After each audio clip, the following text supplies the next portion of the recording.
ladies and gentlemen. Welcome to yet another day here on Honcast.com. That's right, I'm Breaking CPK. Going to be joining me once again is Ralph Mador, and we are ready for some more Heroes of New Earth action. Day number 3 here, actually, for the DreamHoN Summer Championships. Day number 3, what that means, we're now in the round of 128. Still plenty of teams left, but we are breaking it down half by half each and every day. That's, of course, the tournament brackets work.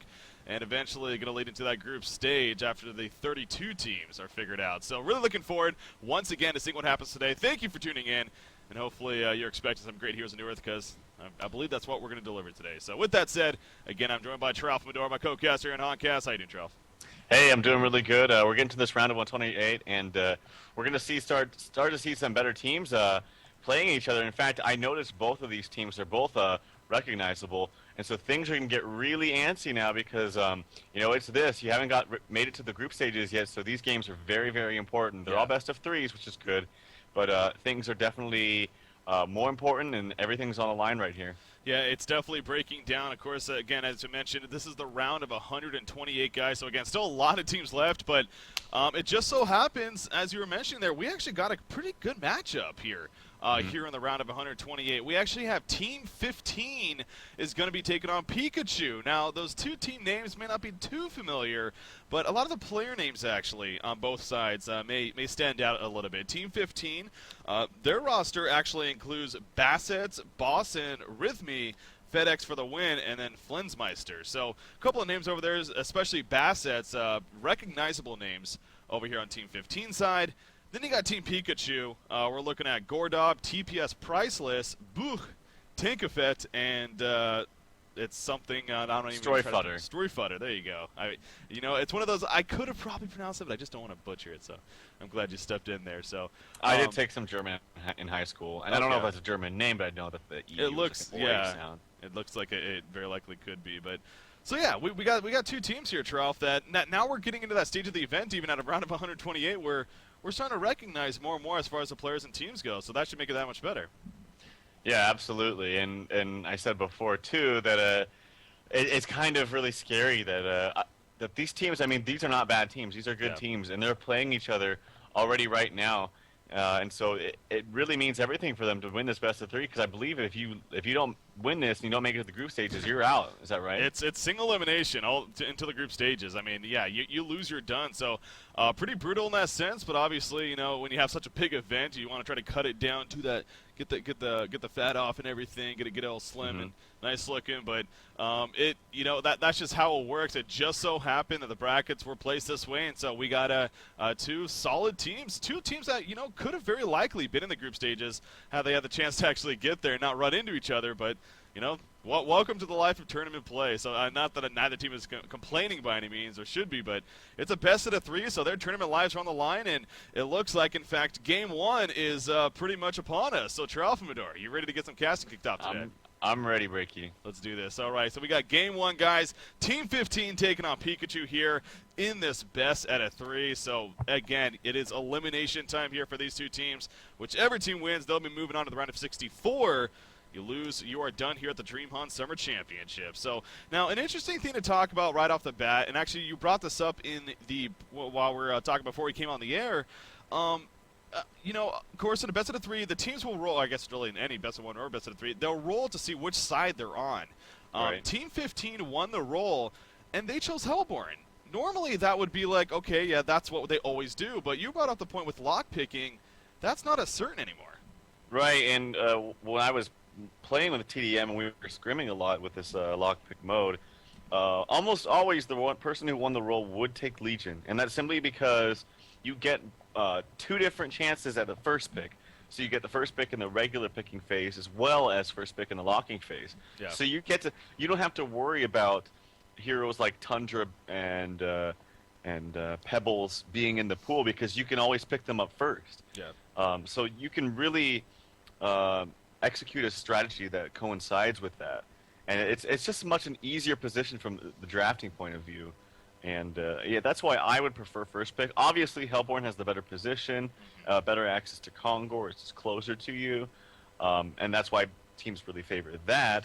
But I think we'll start to see a lot of different teams. Like, I know TT Esports, I think, prefers Legion as well. I know Fnatic has not had time to really mull over the mode a lot, but I'm sure once they do, I think we'll see them take for, Legion as well. But Yeah. we'll see. Yeah, so maybe that's going to be a case of all of a sudden it's going to start transitioning over to Legion because of that picking stage. But again, as I mentioned right here, Team 15, they won the role, and sure enough, they chose Hellborn like it's been. So, but with that, so that out of the way now, we actually got the locks even finished, so we got to jump into this. The blind ban, starting with those, it was Tundra and Pebbles actually by our Hellborn team, so can't say too surprised. And then Dark Lady and Pebbles actually banned by the Legion side. So, any thoughts on those, Trell? With the blind bans, the Tundra and Pebbles, no surprise there, especially when you're Hellborn, and that means you're not going to be first pick, so you want to get rid of those really, really powerful heroes. Yeah. Dark Lady banned by Legion, that's just pretty standard.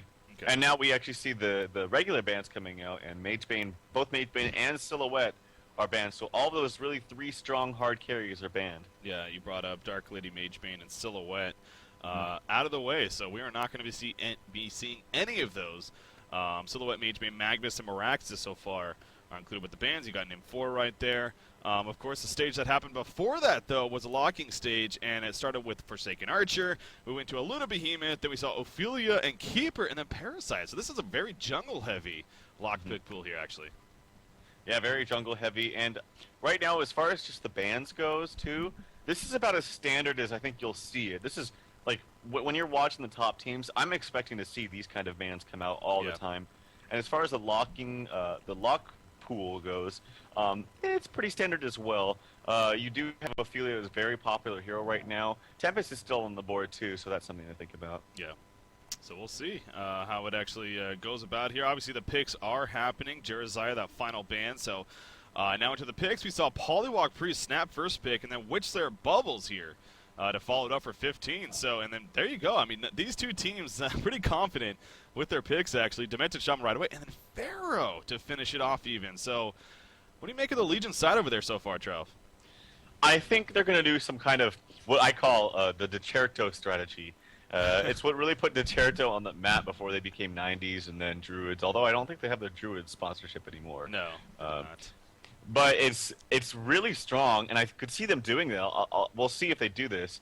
They do have first pick in the locking pick phase. Yeah. So, but they would do like a Polywalk Priest, a Pharaoh, a Forsaken Archer, and a Tree, and they would just have an extremely good pushing strategy with a combination of the wards from Polywog, as well as the initiation from Pharaoh and the volley and ultimate from Forsaken Archer. It's just an extremely deadly combo.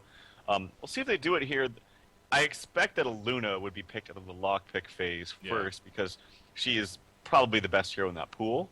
But the synergy between Pharaoh, Polywog, Forsaken, and Tree is just amazing, and I'm interested to see if they'll do it. Well, yeah, I mean, the other thing to keep in mind, too, is, they don't have that carry hero yet as well. So, and if they don't choose Forsaken Archer with that first, and, depending on what 15 finishes off with here with their actual pick, then in the lock phase, they could very likely take that Forsaken Archer. So, yeah, again, that's what makes this mode really, really interesting, especially with that locked pool. So we'll see how it finishes off. Again, Witchslayer and Bubbles were the first two, and this third one not as quick, not as hasty as all the other picks have been. So they're going to take pretty much all of their extra time here to decide. And, ooh, the Chronos pickup. So a little bit of a curveball there. What do you make of Chronos, Trout? Well, I think Chronos is pretty good. I don't really like him necessarily against Polywog because it's so easy to shut him down. Even when he gets ultimate, or even when he uses his Chronosphere, he can still get CC'd inside of that. And actually, but 15 did a good job. I think they expected for Pika to go for that Forsaken Archer, so they had to pick some kind of carry just in case they did pick the FA. Yeah, and you see right there, sure enough, the FA picked up. A Luna right away picked up by the Hellborn team. Again, just shows you the how highly teams consider her to be up there in terms of the tiers of heroes. So right away picked up by 15 now. I would expect Parasite right here. I just want to say. Let's see if I'm right. Let's see. Let's see if Trev is right with this one. No, you were wrong. And that was, I was just about to say Behemoth too. I'm not going to lie. So I'll go ahead and take credit for that one right there. So, no, Behemoth, though, the final pick is, I mean, do you think we're going to see a tri-lane here? Or, no, I guess not. I think so, actually. Yeah. I think so because Witchslayer is not very popular as a support right now, and for good reason. It's just simply not strong. I outlined that a few days ago. So yeah, probably a tri-lane. And right here, I could totally see a Keeper of the Forest. I think Ophelia. Ophelia would work as well. Actually, any of those heroes would work well. Yeah. But the synergy of Keeper, FA, Pharaoh, and Paul is just Well, what makes Keeper better than Ophelia when it comes to pushing? Or is the it ultimate. just The ult- ultimate okay. synergizes so well with Forsaken Archer. That's true. Yeah, very, very true. Okay. So we'll see. I'm gonna stick to my guns. I've seen them do that strat before. That's why I'm mentioning it. I've seen Okay. Pika do that before. Okay. The Decerto strat, so to speak. Decerto. Is it really? I've always called it Decerto. Decerto. I actually don't know what it is, but It's more fun to say though. Okay. Yeah, I was right. I'm right in the end. Frankie is just he knows Always. so much more than me right I now. got the Behemoth right. I got the Ophelia right. Man. No, to be honest though, Ophelia is probably the better pick, but it's just fun to see those heroes work together with Keeper of the Forest. Yeah, of course. Especially Demented Shaman too. I mean, you can synergize really very well with those tree dogs. Surround people, similar to Balfagor. Yeah. But anyways, the picks obviously finishing here, so there we go. Safe to say, Team Pikachu, they got some pushing power over there. We stressed it from the very beginning as soon as we saw those first couple of picks, as you were pointing out, and sure enough, that's really how it finishes. I mean, you got Forsaken, Ophelia, Polywog Priest, Demented Shaman. So, I mean, what is our Hellborn team going to have to do about this? How do they respond knowing that they're going up such an aggressive push strategy here? Well, it's going to be kind of iffy for them because if they do go with this tri-lane, they're going to be meeting something that's very scary, which is a dual lane plus an Ophelia. Because I'm pretty sure it's going to be FA, Disham, and Ophelia pseudo tri-lane in the bottom lane. But I'm wrong a little bit because it looks like they're going to be walking top with the Luna Bihi. Actually, all four heroes except for that Suicide Bubble. So it is going to be Suicide Bubbles. That's the best thing that they can do here. Yeah. What they need to do is make sure that they're ready very early on for these pushes. Spam that out with Behemoth and Luna. I talked about how just strong Behemoth and Luna is because their ability to spam out pushes. And they need to do that, be ready for those pushes as early as possible, and then spread out the map to give Kronos a little bit of breathing room until he gets those core items. What do you think of Kronos as a carry? I mean, can he match up? He can match up, but his item build is very specific, and it has to be something like a Rundax or what is it? Alchemist Bones. To each their own. I think Rundax is probably a little bit more safe, and then you have to get a Shrunken Head. It's pretty much you have to. Back to that. Unfortunately, I don't. I know. Unfortunately, I don't see enough teams do it, but you really do have to get a Shrunken Head because it's too easy to lock him down when he comes in ultimates. So about this game, though, is something that I've heard a lot of, especially if you're going up against a really aggressive push strategy. Again, what Pikachu brings to the table, you're going to usually have to get more involved sooner than you would like. And, because of that, I've been brought up, a hero like Kronos would instead go for something like a Helm of the Black Legion, maybe a little bit more survivability so that he can be involved in those team fights, not necessarily be a squishy. Do you see that as being a possibility, or do you still think that Rune Cleaver? No, absolutely. The Hell in the Black Legion it would be a very good pickup as well. I wasn't thinking about that, and that would certainly be a good pickup. And Kronos as a carry right here in this lineup to be active is something that I think would be really helpful to Team 15. Yeah. So we'll see how that comes about. Obviously, a couple of the players apparently have some graphic bugs, so doing the good old competitive pause here, going to restart and connect. So I actually have them as well, but you know what? I'm going to man up. I'm going to man up. You're gonna man up being the spectator and all. You can Yeah. You can live through it. You'll manage. Yeah. Yeah, that can be pretty annoying when you get the old like checker boxes and whatnot on some abilities. It can definitely be pretty annoying. But looks like all the players are actually back in the game now, so hopefully we're gonna have that resume coming out of the way, and then we'll be good to go. So what we talked about, obviously the laning phase here to start things off, and the 4 players going up top here for our Hellborn side, but. Pretty much guess that Witch Slayer will eventually head towards that middle lane and kind of keep the tri-lane up top here. As you see the Legion team, they are sitting Forsaken Archer currently bottom. Polywog Priest, I'm guessing, is going to head mid, and Demented Shaman, I'm not too sure where he's headed right now. I'll have to wait and see. I'm guessing probably bottom, but currently he's in that middle side. So it looks like we're going to come out of the pause here and get a better idea of how they're actually going to go about the laning phase. Of course, as you mentioned too, Ophelia in that Legion jungle, so we'll eventually turn to kind of that pseudo trial lane. Pharaoh initially heading bottom as well, actually, but again, don't expect him to stay down here by any means. Just going to go for an early gank, but as you can see on the minimap, probably not going to be happening here. in this game. So both teams going to be lost in their own jungle. No friends to find. I'm kind of interested by this Ophelia's item choices. Now, while it's not the biggest deal in the world, you don't normally see an Ophelia go for 4 minor totems and the items that she has. Usually you want that Ring of Sorcery, or sorry, not the Ring of Sorcery, but Ring of the Teacher as fast as possible. And also, she's not going to have item slots available unless, of course, she uses her consumables. But there's really no point for her to use consumables when she's farming in the jungle. Yeah. So I don't know. That's a little interesting. I personally would not have done that, but maybe she just wants the extra stats and for whatever reason. Yeah, that is very odd. Especially since you pointed that out, and looking at it, yeah, usually not a hero that you would expect it on. But Tank of Fed here, we'll see how well he does throughout the whole game and see if that actually does prove to come into play or not. But so they've kind of spread out now, and sure enough, actually, they keep Pharaoh at the bottom lane here. So they actually send the Forsaken Archer, Demented Shaman top, and of course Ophelia is going to head towards the Hellborn jungle. So yeah, some adjustments going on here from Team Pikachu. So what do you make of this? I mean, going into the tri-lane. Well, they can do something about this right now. They obviously see Ophelia with that ward that they place. Yeah, exactly. Behemoth needs to just sit here in this camp and block this spawn, and it's really going to hurt Ophelia. And in fact, you see right there the time lead coming out from Chronos Power on the top there. The Fidget Stone is enough to block it. Ophelia. No, it's it looks like no, it's not. Okay, I thought she might have been squished in there a little bit, but no, she is going to be able to squeeze out. And in the end, no bloodlust kill going to be happening. But right off the bat, a lot of action taking place. That's what happens with Tri versus Tri. But as you mentioned, they blocked this camp right here from Ophelia, so she'll have to go. In fact, these are going to be Wild Hunters as well, so not going to be able to take over those. So Ophelia not going to have the greatest start here for Team Pikachu, unfortunately. Yeah, and it's really scary when you're laning in a long lane with Demented Shaman, because while Demented Shaman's very good with that heal, it's very easy for him to get cut off or cut out at a position. Obviously, Demented Shaman has no escape capabilities at all, so he really has to play his positioning perfect. Yeah. Oh, well, Luna in a bit of trouble right here. The Vagabond leader nuke even going to be using. There's that Bloodlust kill coming out for TPS Priceless. Playing that Demented Shaman. Chronos sitting his ground, doing some return damage on Demented. In fact, a great Fissure block happening right there. And Demented Shaman just going to stand his ground, though. And with Chronos being the only one really here for damage, wouldn't dare go in by himself. So, great job from Team Pikachu setting up the Bloodlust kill. Again, though, Ophelia, despite that slow start because of the block on the camp, she ended up getting that Vagabond leader and assisting for the Bloodlust kill there at that top lane. So how important is that, the fact that the Legion team got the Bloodlust kill at the top lane there? Oh, it's extremely important. And, I mean, they basically won their tri-lane. Yeah. And they have the better... They have the double pull right now. If you see Behemoth, he got a double stack right there. And so this is going to completely... If they do this correctly, yep, Bastos knows well. This is going to completely deny all this experience for that Legion side, which is really huge when you're pseudo tri-lane.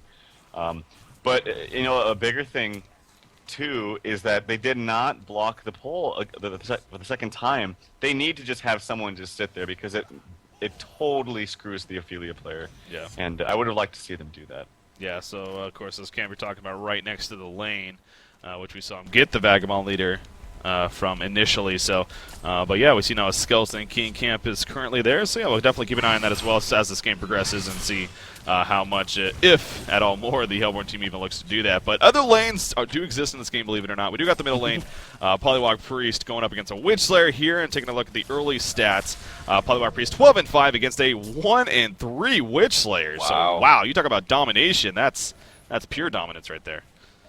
Yeah, Polly, I do give Polly a slight edge, but I want to say slight, because Witch Slayer has pretty good attack animation, and he has 2 disables. But Polly does have a nuke that's a little bit stronger, which is why I give him an advantage, but it really shouldn't be this big. And right now, Polly being played by Stroyfutter is doing a great job here. Yeah, see the other thing about names like his. Not only am I afraid to just pronounce it and butcher it, but I have no clue what that means. For all we know, we could just be saying something completely explicit, and it's just like so. I kind of stay away from those other languages, and when it comes to names like that. But you can go ahead and keep with that. I can just see chat blowing up right now. Like, do they actually know they're saying dog poo or something like that? Something yeah, like that. yeah. Yeah. Anyways, but yeah, he's complete dominance here in the middle lane. Witch Slayer, in fact, he needs to be careful not to get killed right here. You see the electric jolt. Wow, that graveyard stun actually using it to get any creep kills he can, but he is just having a hell of a time. But that leaves us with the bottom lane. Pharaoh matched up against the Bubbles, and Similar story. I mean, a little bit less of a gap, but still, Pharaoh doing very well down here. 22-7 compared to that 13-3 bubble. So Book doing excellent against Flynmeister here. Yeah, but I actually don't. I wouldn't discredit this Bubbles. He's actually doing quite a good job.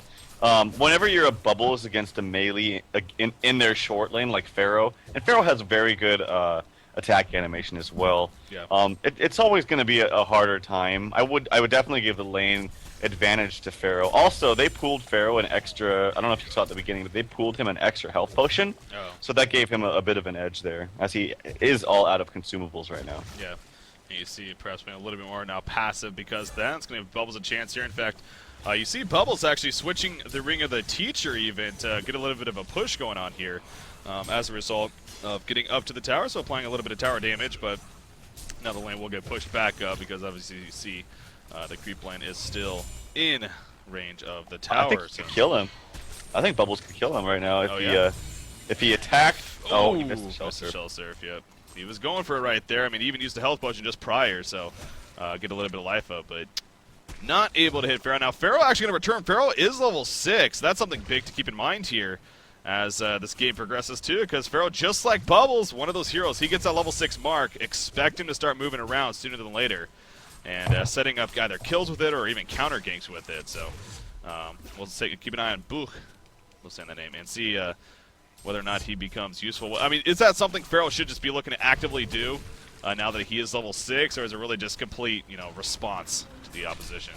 I think it should be a response, especially when you're in a lane that you're basically winning. Yeah.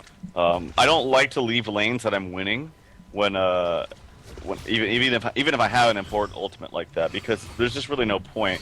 I'd rather keep capitalizing on all that farm that I'm getting, and then but he should keep a TP scroll on him to be ready for any kind of counter ganks.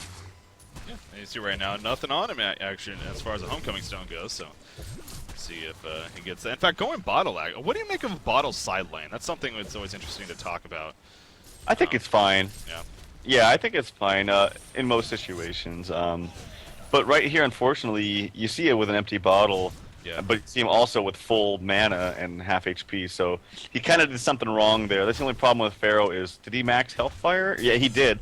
I actually prefer when you're side lane like this to max Tormented Soul because he's not spending his mana, and it's kind of being not used and a little bit useless right now. Yeah. That's not really what I like to see. Well, and the good thing, actually, by the way, at the top lane, Skeleton King Stun going to be using a Luna right there, but Ophelia diving a little bit too far, and she's actually taking a lot of return damage, and will have to fall back as a result. So they attempted to go for initially Kronos right there and eventually a Luna, but the going into tower range wasn't going to happen. So, by the way, we're still sitting on that 1-0 hero kill lead now, coming out just past the 7-minute mark here, as we see the Pharaoh in the middle lane now catching Witchslayer right there. The Fidget's not going to be used, though. Witchslayer trying to stay alive. Dead Electric Jolt happens, and down it goes Witchslayer. Ports are coming in, though. Bubbles comes in with a cup, but it hits the illusion, though. Ooh, that did not hit the real one, only hit the illusion, so no counter kills going to be happening. Now, Ophelia even running and has a Vulture Lord and a Minotaur. Are we going to see the Tornado come out? No, we're not just yet. Oh, the Minotaur just a fraction of a second too late right there. The port happened from Bubbles just before, and he gets away, so the Ward Trap unsuccessful. So both sides using some big ultimates right there and not getting too much out of it. Yeah, I don't know if I would have used that Ward Trap on him. I think I would have just had better luck just using the Morph ability as well as the Tongue-Tied and maybe set up a kill. There was a Minotaur with Ophelia, so you could have stacked stuns a bit and got the most out of that. I definitely wouldn't have wasted the wards, especially on the Bubbles, he should have known that shell serve was up, and so Bubbles did a good job about getting away there. Yeah, the benefit was, I mean, the wards, of course, were in tower range at least, so it's not like they were completely wasted by any means, but it's still obviously not getting the kill, which is what they were ultimately intended for. Unfortunate for our Polywog Priest player here on Team Pikachu. So now we're looking at a 2-0 hero kill lead, of course, as a result of what happened first. Pharaoh, we mentioned that with that ultimate being useful in the middle lane, but something I was going to talk about earlier, you mentioned him maxing out the Hellfire action, and you said you preferred even Tormented Soul, especially in this case. And another thing to mention on that is, actually he's going to go in right here on a Bubbles. He used the Shell Surf aggressively, so he knows it's down. The Hellfire is going to end up taking him down, as well as the auto attacks. Very good presence of mind right there from our Pharaoh player. Of course, again, being played by Book. That was big. I mean, he obviously used the Shell Surf aggressively, going for some farm and some harassment. He knew that, so did an excellent job of taking him out. And wow, what? The fast the fast Hex. That's always fun. But yeah, the silver bullet used and not even close to a kill. So I know. Uh, I feel like he should have taken more health off than that, but yeah. Well, that's too bad for him. yeah, FedEx for the win. Misjudging that amount of damage just a little bit right there. So unfortunate indeed. Obviously, our Bubbles player, he did disconnect. It looks like he might have just. It was after he died. So, but yeah, again, just great heads up by Pharaoh right there, knowing that he just used a shell serve. So yeah, that was a really good man up. Yeah, really good man up. Anyways, the point that I was getting to before was that Tormented Soul, it's also very good for helping out your other lanes. I mean, you could help the middle and the top lane, just not necessarily spamming it, but assisting with harassment damage and maybe even getting a little bit of farm. So. Yeah, I mean, don't get me wrong, the Hellfire is extremely powerful. We saw it come into play right there. But it's a little bit harder to maneuver because you don't get the full effectiveness out of it when there's a lot of creeps around. So you have to really kind of play it perfectly. And when you're going a bottle, I like to spam a little bit more because I don't like to see that mana go to waste. But good job by Book. I mean, he played, like you said, he played that really well bottom, got the kill on Bubbles, and he's now level 9 with the highest GPM in the game. Yeah, 328 gold per minute, pressuring this lane a little bit more.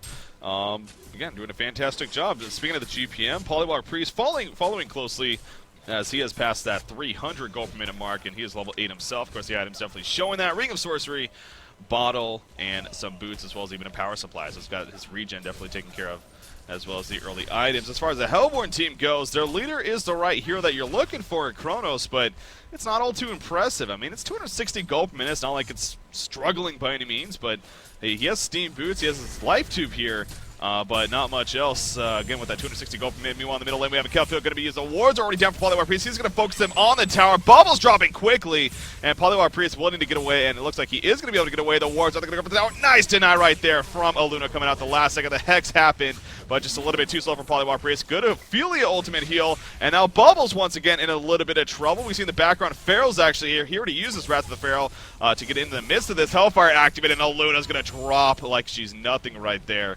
and gets taken out of the process. So after all of that fighting going on, Aluna the only one to die, but also a tower kill, which again was denied, though, by our Hellborn team. But a little bit more of a push now coming out from the Legion side. Top lane in the meantime for Forsaken Archer. No, he's not going to get away. Bassett's right there on Kronos, smashes him in the face before he can actually pour it out and gets the kill. So missing that action up there, but wow, Kronos taking out a solo Forsaken Archer.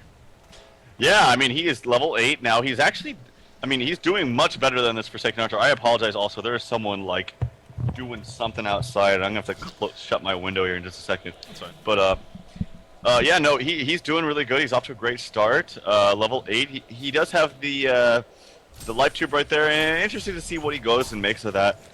As far as the mid action that went there, good job by Aluna to get that denied, but after the fact, he was just kind of walking around and just like looking for something to do when he just kind of suicided himself and died. So not the best play there, despite getting the good deny there.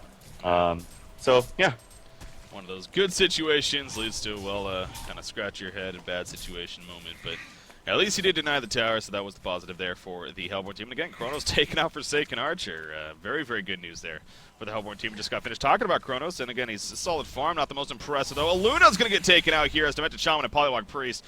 More so, Polywalk Priest really doing a lot of the damage and work right there as Demented Shaman comes in. You see in the middle lane, Fissure Stun coming out from Behemoth, but Ophelia is going to be more than fine. By the way, Ophelia actually getting Steam Boots. So not only the interesting initial, but also going Steam Boots after the fact. Top lane, though, hold that thought here. We are going to see some initiation on a Polywar Priest. The several bullets used, and this time it gets the kill. You saw the Superman's cape in the air. Not able to land in time, though. That's the thing with the Superman's cape. It takes forever to get to you, it seems like. Pharaoh, in the meantime, can he get the kill right here? He's going to use the Wrath of the Pharaoh on a Wiz there. What the Hellfire activated? Can he get anything? The rewind being procced on Kronos right there, keeping him alive. And he's going balls to the wall, hoping for the best. Demented Shaman not able to finish him off. And the Shell Surf also missing, so Book is going to come back in right here. The Tormented Soul, can he hit? 3 seconds, 2 seconds, 1 second. He's going to go for it. Will it hit? Come on, come on. Do it, do it, do it. Oh, he's not going to go for it just yet. He still wants to find him. Kronos sneaking out, actually.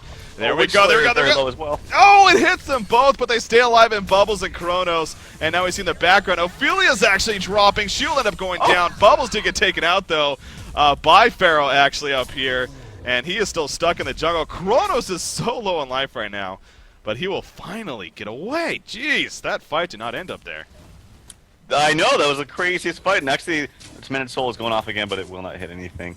That was just crazy. I mean, there were so many things to follow, and then in the meantime, now FA takes out the bottom tower, so that definitely has to be good for the Legion side, Team Pika. Yeah. That was crazy. I didn't even know what to look for. Yeah, so many things.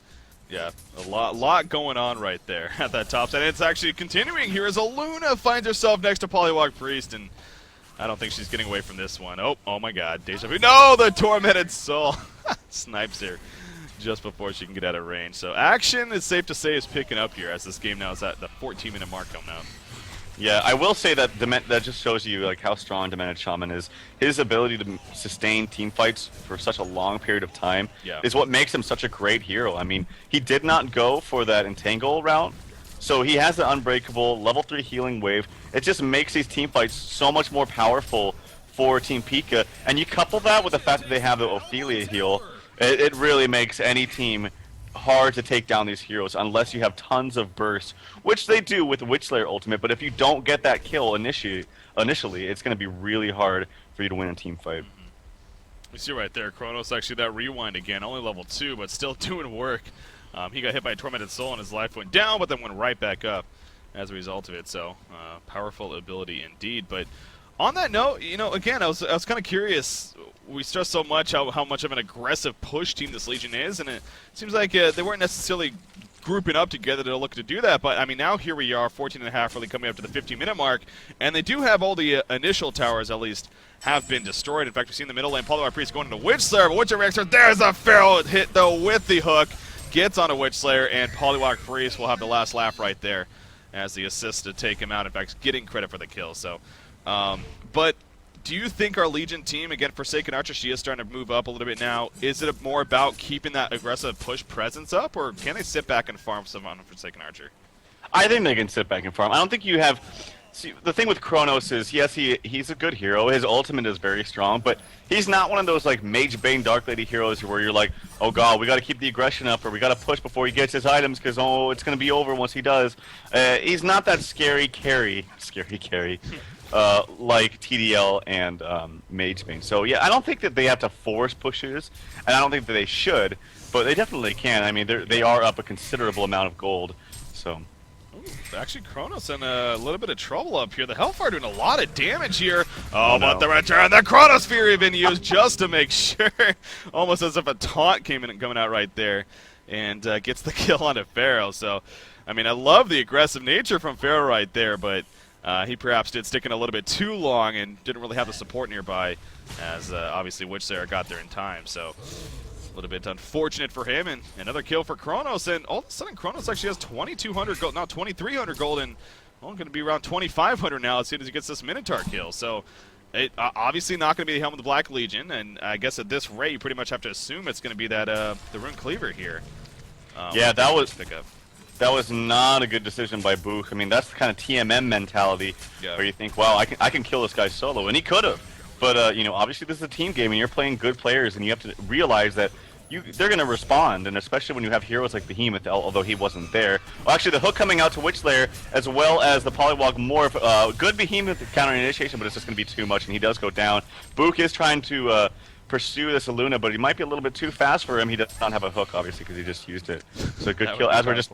Yeah. If he had Stab of the Master, maybe. Yeah, if he had Stab of the Master, maybe it would be up by now, but... No. Good it seems every time we, like, praise a hero, they do something badly, and every time we knock a player, they do something well. Yeah, I don't know. It always works in opposites, right? So, well, we see they take out the middle tower. That's now the 4th tower that's been destroyed here by our Legion team. Oh, Kronos needs to be a little bit careful. It's pushing up quite a bit right there, but only the 1 port coming in, so actually will be fine. However, Polywog Priest and Ophelia, they're actually going in the Hellborn jungle, and if Kronos doesn't see this in time, he could be in a lot of trouble. Polywog Priest has wards good to go. The level 2 wards on top of that. We're going to see Hex right here. There's the Hex. There's the Hex. Where's the... Oh, he hexed the Vulture Lord! Oh, how do you do that? Kronos is going... No, the Wrath of the Pharaoh comes out, and Kronos will fall. Wow. Polywog Priest needs to do something, give some type of favor to Book right there, because he just really saved his ass from complete failure. Man. That was pretty good. Oh my Good god. job by Book to rectify that problem. Yeah. That, like I said, he needs to send him some presents or something, because he just kind of made up for his big mistake. But still, they got the kill. So on a more serious note, they got the kill to Kronos. What do you think of what Kronos is doing here, though? He has 2,600 gold pulled up. I mean, this early on, is that necessarily the best idea? No, he needs to spend his gold. I don't understand. I mean, even if, you know, the sustainer isn't that huge of a pickup, or getting that, are they called broadswords when you put them, broadswords. I mean, they add up, and they definitely actually help you farm quicker. And you have to realize, when you have a hero like Kronos or strength heroes that have a very low mana pool, that regen from sustainer for the what's it called, mana tube, is much more effective in low mana pools than it is higher mana pools.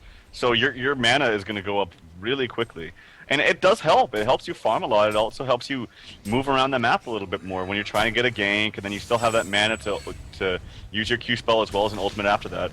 Oh, which they're barely getting away right here. The Tormented Soul, though, going to snipe him. Yeah, and he will end up falling. And again, a great initiation from Pharaoh, leading the way with Wrath of the Pharaoh, and some good assistance from Polywog Priest nearby with his portal key, of course, able to help set it up. But Pharaoh, by the way, what do you think of this? You know, it's level 2 puzzle box even finished here on Pharaoh. So he's taking advantage of that big farm he has. Meanwhile, hold that thought, though. Bottom lane, Forsaken Archer is going to end up dropping right here. Bubble's doing a good job with Kronos' assistance, and Bassett's actually gets credit for a much-needed kill for him. So, and they deny the tower, not too bad. But yeah, puzzle box on Pharaoh. I think it's okay. I think his thinking is he'll get the puzzle box 3 up, he'll initiate on Kronos, and then drain his mana, and so it makes Kronos useless. But yeah. I played this matchup actually at DreamHack, where I was Pharaoh and I was playing up against Kronos, and I went for a Hellflower, and it seemed to do work on Kronos. If I had any kind of counter initiation, I missed 2 kills actually at the bottom. Polywog Wars, and I'm assuming Pharaoh hooked in. Yeah. So great job there, but I do prefer the Hellflower to the puzzle box. I think it's a little bit stronger on Kronos, simply because Kronos, even when he gets his items, he's going to have such a low HP pool. And actually some really good counter initiation there by Ophelia. And really great Michael there, able to use the stun creeps from the Minotaurs to get the kill, and he might actually get another kill onto the Behemoth, but he's not going to. Sorry, I missed the tail end of the action. Oh, we see, though, actually, Tankafed, as great play as that was, it looks like he is going to end up falling. But, God, he is making them use quite a bit right here. Finally, we'll go down as Chronosphere comes out to eventually finish him off, and they're also going to clean up the creeps, of course. But, yeah, I mean, as you mentioned, we definitely gave Tankafed a little bit of slack there in the beginning, a little bit interesting item build, at least to start off the game. But I will say, I mean, that was a pretty impressive micro going on right there. By our Ophelia player, and definitely set up a return kill. And also, like I said, delayed it so much that they had to use quite a bit to eventually take him out. So, pretty good situation overall. We do see the level 3 puzzle box purchased right there by Pharaoh, so of course has that finish now, as you were talking about. Rune Cleaver obviously picked up by Kronos, and he has the 1,100 gold already saved up, so of course now going to keep a closer eye on that GPM and how that starts to skyrocket, or at least that's the idea here for our Kronos player. Something else I wanted to talk about real quick, I brought it up, I think action happened, but the Steam Boots on Ophelia, what do you make of that? I mean, not going Plated Greaves. I actually like it here. Plated Greaves is good for the push, but I like Steam Boots generally when you have heroes in your team that burst you down with magic damage. So you have like a Luna, you have Behemoth, and especially Witch Slayer. And actually action here as Pharaoh hooks in onto the Witch Slayer. He seems to be his target of choice throughout this entire game. War Trap coming in as well on the Luna, so really great initiation right there. They are just kind of steamrolling through at this 22-minute mark. You know what I loved right there? That was a great team, great presence of mind there by Polywog Priest, because they jumped Witch Slayer, obviously, as you mentioned, with the hook from Pharaoh, but instead of Polywog Priest following it up and just stacking on unnecessary stuns, he actually stunned a Luna in the background and Ward Trapped her to guarantee a second kill. So very good heads up right there. We do see more action picking up right here. Kronos actually in a little bit of trouble. The rewind coming into play is going to be enough. No, it's not. The healing wave at the last second. And Gordob right there picking up the double tap, playing that Forsaken Archer. So a big amount of push coming in right here. Kronos does buy back, so That's one of his 2 buybacks now that have been used. Piercing Arrow's not going to hit in time. There you go. Chronosphere coming out. We see a Hex in the bubbles. In the meantime, is it going to be enough for killing a Feral? Looks like it is going to be. Silver Bullet even used on top of that. But Chronos is dropping quickly once again. He needs to get out of here. Can he time leap away? No, he cannot. Still on cooldown, so he will end up falling. And the Legion team once again remaining on top in this push. They are going to start falling back, though, as it's becoming a little bit too much. Book actually bought back 2 on Pharaoh, so he's already headed back into this. And in fact, he's back up. There's the Wrath of Pharaoh. Oh, it just misses Behemoth right there. And in the end, they are just all going to fall back as a result. So still think it's safe to say the Legion team came out on top big time there in that push. Oh yeah, the death plus the buyback plus the death again is like the worst thing you can feel as a carry player, and that's just what happened with Bassett's right there. So he's going to have a really hard time kind of shooting back into this game, getting any kind of farm. And you know, that's the problem with Chronos, is it's really hard to bounce back because while he does have that Rune Cleaver up, it's just actually really hard for him to farm because his health is so low. With other heroes like Magebane, you at least have, you know, massive mobility to where you can farm quickly and still kind of get around the map and not have to worry about ganks as much. But you can't really use your time leap on Chronos so liberally to get around the map like you can a Blink on Magebane. So that's why I think a hero like Magebane is just a little bit more stronger of a carry. Yeah, it's just unfortunate. Yeah, and it definitely a big part about Chrono, obviously the RNG factor with that rewind. I mean, it can keep you alive forever for sure, but it can also just not work, and then you get dropped. Remember when rewind used to be instant? That's ridiculous. Yeah, I know. I still remember that change happening, where it's like over time. It's like that's actually a good idea because yeah, that got pretty ridiculous. Use like a silver bullet, it's just like boom, right back. Anyways, so. Legion team, very good spot here. 16,000 gold lead, nearly 10,000 experience lead right now. And Forsaken Archer, she's been kind of quiet this game, actually. Gordob here for the Legion team. I mean, she's only 2-2-2, actually. 373 gold per minute. I mean, it's just been constantly going up, and she's got a Geometer's Bane and another 1,200 gold saved up. So, obviously, I mean, doing her part, but definitely been very quiet here. Oh, top lane. Yeah, we do see a little bit of an action. Kelp would even use... Bubble's able to get away, though, what was the intended ward trap, so he'll be fine. But Bubble's actually going to get caught out by Pharaoh, and that'll be enough for the kill. Yeah, talk about burst damage right there. Dear God, he melted.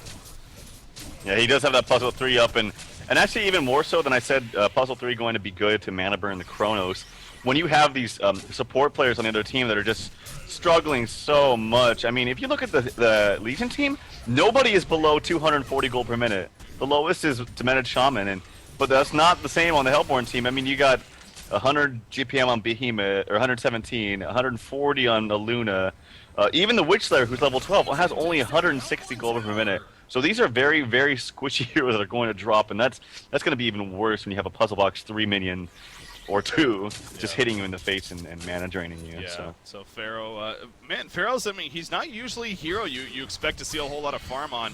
Again, when we do see it, he's one of those heroes that he's always been actually a pretty solid pick, no matter what the quote-unquote meta game ever is. But lately, he's definitely been a little bit less than he has in the past. But still, whenever we do see him, he's usually more in that suicide role of just, you know what, I'm here, not going to get much farm. I just need to get my level 6, though, start assisting for the team and be useful that way. But it's not often we get to see a farmed-up Pharaoh player. And again, Book remains to be in top in GPM, 415 gold per minute, and kind of showing us a little bit the power of a farmed Pharaoh and what he can bring to the table. I mean, again, that level 3 puzzle box he got as soon as possible makes it even that much more effective. The earlier on you get, he already has another 1,800 gold saved up, so we'll see. You know, you talked about the Hellflower earlier. That could be a likely possibility here or something else. But actually, Chrono's going to jump in. Chronosphere is out. Forsaken Archer in a lot of trouble. Already taking the silver bullet. Ophelia Heal comes in the background. Look at Pharaoh jumping in with him on Mule. Forsaken Archer splits. That will end up falling, though, to Chronos. He's going to end up getting away. Pharaoh, however, did get the kill on a Bubbles. Behemoth ultimate even used right there. I don't really think that did too much, though. And this tower... Polywalk has war trapped herself. Are going to start dropping. Oh, yeah, he was war trapped, but no, he is going to be fine. I wonder if that was intentional, actually. Maybe to kind of scare them off, or that was just simply bad positioning. But they get the racks. That's what they came for, of course. So sure, they lost Forsaken Archer, but I still think Team Pikachu is pretty happy with that scenario. Yeah, I mean, they did get the racks, and that's the important thing. And I don't know. It just seems like this this 20,000 gold lead seems to be affecting this Hellborn team. And you talked about Pharaoh having, you know, being more of the farmer this game, and it's more too also that Pharaoh is such a great hero against this lineup. Yeah. It's really, really strong. I mean, you have such squishy heroes, and I didn't think about it, but Witch Slayer has been really popular in this metagame. But now that I think about it more, I could definitely see Feral being picked up a lot more against Witch Slayer and being picked up in this metagame in general because people picking Witch Slayer so much. Yeah. Well, again, working very well here, so maybe this will be a start of that. You see right there, yeah, able to get away using the invis that I had bought it up, ultimately helping him, but doing work right there. He actually picked up a barbed armor now as well, so we talked about that a little bit yesterday, I believe it was. Your thoughts on that, but going the barbed armor route this time around, I mean, does that make sense to you instead of going for something like a Hellflower next, or? Yeah, I think barbed armor is pretty much one of the most standard items on Pharaoh in general, so I like it. It's very good. I mean, when you hook in and you wall, you're very susceptible to the whole team, so it's good to throw up that barbed armor and say, hey, attack me, bitches, I don't care. If I'm going to put myself in this spot, come at me, bro. That's basically what he's saying, so yeah, definitely a solid choice for him. Glowstone has been on Ophelia for a while. Of course, you expect that to lead into a Staff of the Master, so she'll have that. God, that is such a powerful Staff of the Master effect, by the way. It's, what, 120 to 30 seconds, I think it is. That's We've talked about this before. I mean, that's got to be one of the most powerful Staff of the Master effects in the game, especially for a hero that we actually see a lot on the competitive scene. I mean, 90-second cooldown difference, 120 to 30. That's just that's a lot. So it is huge. It is very big. So yeah. But yeah, obviously sitting another pause. I'm not even too sure why I have to even mention. No, it just went into a pause. So we'll see a Legion team hopefully come out of it shortly here. But again, they have a very good lead here. Now Kronos, you talked about this. I mean, they were in Cleveland, and then you would very like to see him go into that Shrunken Knight next. Now it looks like he does have that Mighty Blade picked up. So looks like that's where he's headed. But it's taken obviously a lot longer than he wanted. That's for sure. Yeah, and the problem with this is he really does have to go there, because say he jumps in and right there in that fight they wanted to get the kill on Forsaken Archer, and rightfully so. That's a good strategy. But if you don't get that shrunken head, you're gonna have Polywog hexing you while you're Kronos, and then it basically nullifies the whole ultimate. But so you have to get that shrunken head, but at the same time, now the problem is, since they are such a great deficit, they're going to have very, very little damage to actually take someone out while he uses that ultimate. Yeah. So it's going to be a huge struggle for Team 15, or is it 1-5? I don't know. I call them. This actually spells out 15. At least that's what they signed up with in the DreamHoN event. Okay. So yeah. Team 15. Team 15. Yeah, I'm guessing. That's what it is. So, but yeah. So Kronos, what it is, yo. What's up? What it is, yo. Yeah, it is what it is, yo. Kronos level 16. I mean, he's he's definitely fitting that carry term pretty well here. I mean, he's doing his best to carry his team to victory, but again, he's that supporting cast, as you stressed a lot earlier. It's unfortunately hasn't really all been there to help him out a whole lot. Although we do see a portal key just purchased by Behemoth. Now he is still level 9, so only the level 1 ultimate, but nonetheless. That's definitely a step in the right direction here for a Hellborn team. But in the meantime, Kongor is being attempted, and it's definitely a mix of 15. They're probably not even aware, but even if they were, would they even feel confident going in? Actually, they probably would with that Behemoth portal key now, but they don't even know what's going on. So free Kongor kill, and I'm sure Forsaken Archer. In fact, there we go. Going to be the one to pick it up. And speaking of Forsaken Archer, she just purchased her Ice Brand recently, so she has her attack modifier out of the way, and they're going to group up at bottom. It looks like, so our Hellborn side. They're going to have to kind of address this very quickly here. Yeah, I know. They're going to have a massive push here. They have all the creeps up by Ophelia. They're just going to march right in. They're not even going to wait for the creeps. And this is what they should be doing. Have a Forsaken Archer is actually in the front lines there. They don't care if she dies because she has a token. And this is not going to be good for 15. Like, come at me, bro. I'm in the front lines. I don't got no barbed armor. I don't need no barbed armor, but he has a barbed armor. He's going to leap in right there. It does very activates it, but Kronos time leads forward, gets the Chronosphere up. Is it going to matter, though? You look at the damage coming out. It's very minimal. Ophelia gets healed up in time, and all of a sudden, Behemoth will fall to the ground, so he jumped in with his ultimate, but not enough. The portal key. GG well plays are being called, and it looks like it's going to be official. Team Pikachu will win Game 1 here in this best set of 3, advancing on to Game number 2. So, of course, again, best out of 3, so Team Pikachu now up 1-0. Team 15, it'll be their chance to respond and force that third and final game. But Pikachu, they look strong in that game, but, this is kind of, I think we got a very solid game overall, about a 30-minute game, definitely some back and forth, but